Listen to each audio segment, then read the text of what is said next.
मैंने अपने जीवन से संन्यास लिया है अपने समाज के लिए। मैंने अपने परिवार को छोड़ा है, मैंने अपने माँ बाप को छोड़ा है, लेकिन आज मुझे अपराधी बनाया जा रहा है महोदय, केवल राजनीतिक पूर्वाग्रह के तहत, केवल इसलिए क्योंकि मैंने वहां पर भ्रष्टाचार के मामले। യോഗി ആദിത്യനാഥ് പൊട്ടിക്കരയുന്ന ഒരുപക്ഷെ ഇങ്ങനെ ഒരു വീഡിയോ ചിലപ്പോൾ നിങ്ങളൊക്കെ കണ്ടിട്ടുണ്ടാകുമോ എന്നുള്ളത് എനിക്കറിയില്ല. പക്ഷെ ഞാൻ ഈ വീഡിയോ ഇപ്പോൾ കാണുന്നത് സോഷ്യൽ മീഡിയയിൽ നിന്നാണ്. കാരണം വ്യാപകമായിട്ട് ഈ വീഡിയോ ഇങ്ങനെ പ്രചരിച്ചുകൊണ്ടേയിരിക്കുകയാണ്. ഒരു കാര്യം വ്യക്തമാണ്, അത് ഇപ്പോഴുള്ള വീഡിയോ അല്ല എന്നുള്ളത്. എന്തായാലും അത് ഇപ്പോഴത്തെ വീഡിയോ അല്ല. പക്ഷെ എന്തുകൊണ്ട് ഈ വീഡിയോ ഇങ്ങനെ പ്രചരിക്കുന്നു എന്ന് ചോദിച്ചു കഴിഞ്ഞാൽ, നിലവിൽ യോഗി ആദിത്യനാഥിൻ്റെ അവസ്ഥ ഇത്രത്തോളം ഭീകരമായിരിക്കും എന്നുള്ളതാണ്. കാരണം ഇങ്ങനെ പൊട്ടിക്കരഞ്ഞാൽ മതിയായിരുന്നു എന്ന് തോന്നുന്ന ദയനീയമായൊരവസ്ഥയിലായിരിക്കും യോഗി.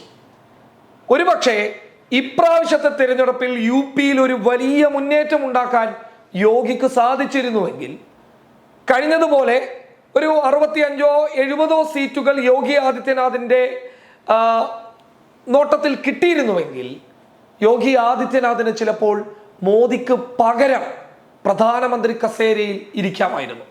പക്ഷെ അങ്ങനെ സംഭവിച്ചില്ല എന്ന് മാത്രമല്ല, ദയനീയമായി 29 സീറ്റുകൾ കുറഞ്ഞു. 33 സീറ്റുകളിലേക്ക് BJP അവിടെ ഒതുങ്ങി. എന്നാൽ സമാജ്വാദി പാർട്ടി 37 സീറ്റ് പിടിച്ചെടുക്കുകയും അതോടൊപ്പം തന്നെ കോൺഗ്രസ് നല്ല രീതിയിൽ ഏകദേശം 6ഓളം സീറ്റുകൾ കോൺഗ്രസ് അവിടെ നേടുകയും ചെയ്തു. അതോടൊപ്പം തന്നെ RLDക്ക് ഒരു 2 സീറ്റുമുണ്ട്. ചുരുക്കി പറഞ്ഞു കഴിഞ്ഞാൽ 29 സീറ്റുകളുടെ ഒരു വലിയ കൂറ്റൻ നഷ്ടത്തിന്റെ ദുഃഖം NDAയുടെ യോഗത്തിലൊക്കെ നമുക്ക് കാണാൻ വേണ്ടിയിട്ട് സാധിച്ചിരുന്നു. അതായത് NDAയുടെ യോഗത്തിൽ ഈ പറയുന്നത് പോലെ തന്നെ ചന്ദ്രബാബു നായിഡു മറ്റുള്ളവരൊക്കെ ഉണ്ടായിരുന്നെങ്കിൽ പോലും യോഗി ആദിത്യനാഥിന്റെ മുഖം നിങ്ങൾ ശ്രദ്ധിച്ചു നോക്കിയാൽ നിങ്ങൾക്ക് വ്യക്തമായി മനസ്സിലാക്കാൻ വേണ്ടിയിട്ട് സാധിക്കും, വലിയ നിരാശയുണ്ട്. കാരണം അടുത്ത പ്രധാനമന്ത്രി സ്ഥാനത്തേക്ക് വരെ പരിഗണിക്കപ്പെട്ടിരുന്ന യോഗി ഒറ്റ നിമിഷത്തിൽ യോഗിയുടെ പ്രധാനമന്ത്രി സ്ഥാനം ഇനി ഒരിക്കലും കിട്ടില്ല എന്നുള്ള ഒരു അവസ്ഥയിലേക്ക് പോയിരിക്കുകയാണ്. അത്രയും ദയനീയമായിട്ടുള്ള ഒരു പരാജയം എന്തുകൊണ്ട് യു പിയിൽ ഏറ്റുവാങ്ങി? എന്തിനു വേണം പറയാൻ, മറ്റു പലയിടങ്ങളിലും തോറ്റിട്ട് അയോധ്യയുടെ മണ്ണിൽ മാത്രം BJP വിജയിച്ചിരുന്നുവെങ്കിൽ യോഗിക്ക് ചിലപ്പോൾ ഒന്ന് തല ഉയർത്തി നടക്കാമായിരുന്നു. പക്ഷെ അത് സംഭവിച്ചില്ല. എന്താണ് യു പിയിൽ സംഭവിച്ചത്? ഒറ്റ ഉത്തരമേ ഉള്ളൂ. യു പിയിൽ ഒരു പകരാഷ്ട്രീയമായിരുന്നു ഉണ്ടായിരുന്നത്. അതായത് പ്രതികാര രാഷ്ട്രീയം. ആരൊക്കെ തന്നെ എതിർക്കുന്നുവോ, ആരൊക്കെ തന്നെ തനിക്കെതിരെ സംസാരിക്കുന്നുവോ, അവരെയൊക്കെ ലക്ഷ്യമിട്ട് ബുൾഡോസർ രാജ് നടപ്പിലാക്കുക എന്നുള്ളതാണ്.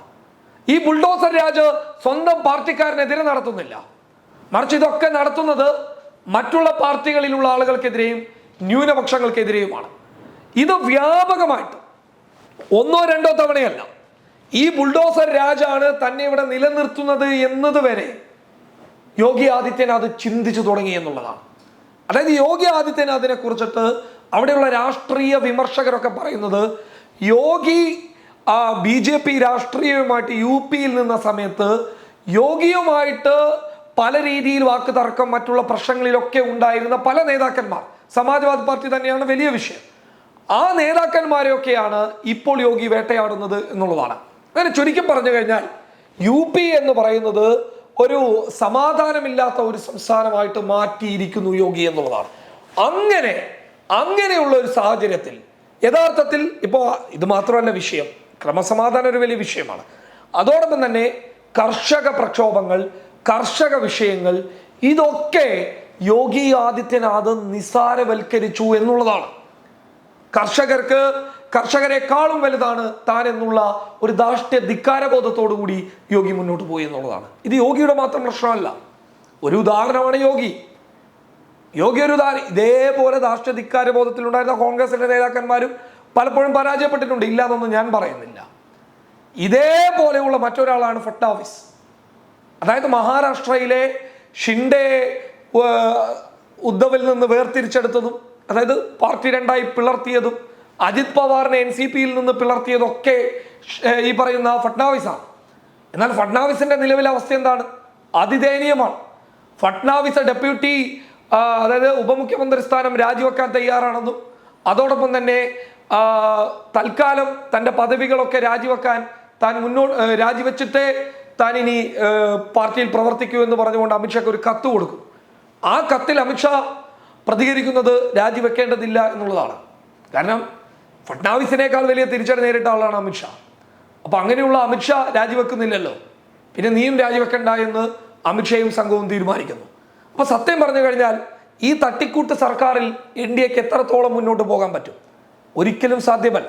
യോഗി ആദിത്യനാഥിനൊന്നും ഒരിക്കലും യോജിക്കാൻ പറ്റാത്ത ആളുകളാണ് ഇപ്പോൾ നരേന്ദ്രമോദിയുടെ കൂടെയുള്ളത്. അതിൽ ഏറ്റവും പ്രധാനപ്പെട്ട ഒരാളെന്ന് പറയുന്നത് ചന്ദ്രബാബു നായിഡു തന്നെയാണ്. കാരണം യോഗിയെ സംബന്ധിച്ചിടത്തോളം ഒരിക്കലും ഉൾക്കൊള്ളാൻ പറ്റാത്ത ആളാണ്. എന്തുകൊണ്ടാണെന്ന് വെച്ച് കഴിഞ്ഞാൽ ചന്ദ്രബാബു നായിഡുവിന്റെ വോട്ട് ബാങ്ക് നിങ്ങളൊന്ന് പരിശോധിച്ച് നോക്കൂ. ആന്ധ്രയിലെ ചന്ദ്രബാബു നായിഡുവിന്റെ വോട്ട് ബാങ്ക് പരിശോധിച്ചു കഴിഞ്ഞാൽ അത് ഇന്നോ ഇന്നലെയോ ഒന്നുമല്ല, വലിയ രീതിയിലുള്ള വോട്ട് ബാങ്കുള്ള, വലിയ രീതിയിൽ മുസ്ലിം സ്വാധീനമുള്ള നേതാവാണ് ചന്ദ്രബാബു നായിഡു. ചന്ദ്രബാബു നായിഡുവിനെ കഴിഞ്ഞാൽ അടുത്തത് പവൻ കല്യാണാണ്. ഈ പവൻ കല്യാൺ ആരാണ്? അവിടുത്തെ സൂപ്പർ സ്റ്റാർ എന്ന് മാത്രമല്ല, അവിടെയുള്ള ജനസേന പാർട്ടിക്ക് വലിയ രീതിയിൽ മുസ്ലിങ്ങൾക്കിടയിൽ സ്വാധീനമുണ്ട്. അപ്പൊ ഈ രണ്ടുപേർ മുസ്ലിം വിരുദ്ധ നിലപാട് യോഗിയോ മോദിയോ കൈക്കൊണ്ടു കഴിഞ്ഞാൽ സ്വാഭാവികമായിട്ടും അവരുടെ വോട്ട് ബാങ്ക് സംരക്ഷിക്കണം എന്നുള്ള ഒരു ഉദ്ദേശത്തിന്റെ എങ്കിലും അടിസ്ഥാനത്തിൽ അതിനെ എതിർക്കുക തന്നെ ചെയ്യും. അപ്പോ ഒരു നല്ല രീതിയിൽ എൻ ഡി എ മുന്നോട്ട് പോകില്ല.